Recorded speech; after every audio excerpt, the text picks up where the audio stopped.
I'm Hunter, and I wrote my first book.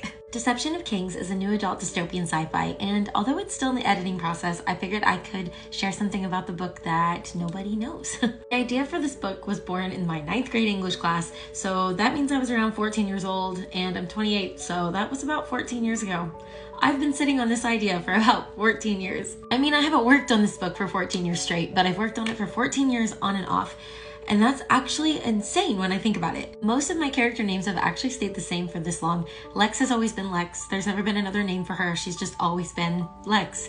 Enzo, on the other hand, was Marin once upon a time, but that doesn't suit him at all. I actually had a horse that had passed away and his name was Enzo, so I ended up renaming him to Enzo, and I think it suits him so much better. When I first started this book, I think I told the wrong people that I was writing a book because I really didn't get any encouragement.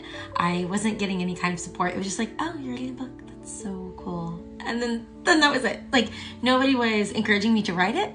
And looking back, I think if I would have had that extra push by somebody, I probably would have continued and this book would have been done a long time ago. Besides working on the book on and off for the past 14 years, I'd say it really started to take a real form as a book a couple of years ago. Once upon a time, my boyfriend and I, we lived in a camper and we traveled the USA for about 2 years. And in that time, I had mentioned to him my book and he was actually so supportive. He was like, oh my God, like that's such a great idea. You should work on that. In the summer of 2023, we were staying in an RV resort in Tampa, Florida, and I got this sudden urge to work on the book. I was like, you know what? I should do it.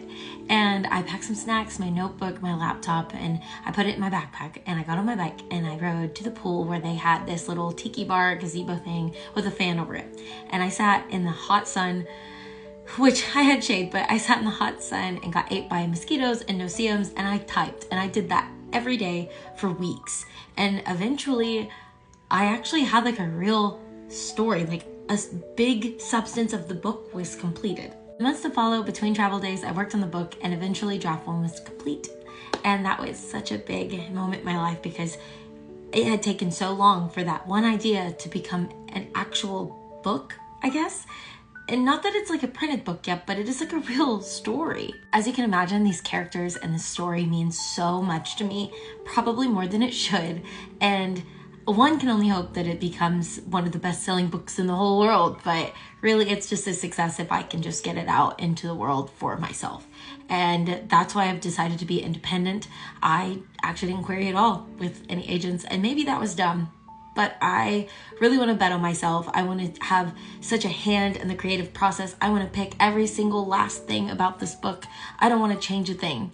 Maybe in the series to come, but this series is mine, and I can't wait for somebody else to read it and love them almost as much as I do. I take this as a sign. If you have an idea for a book, or you've maybe started one, finish it. I don't care how long it takes. Finish that book. The world deserves to have it, and you deserve to have that actual physical copy of your book in your hands, because I'm sure there's no other better feeling than your first book being completed. So Deception of Kings is coming out this year. When I have a release date, I'll make sure I let you know.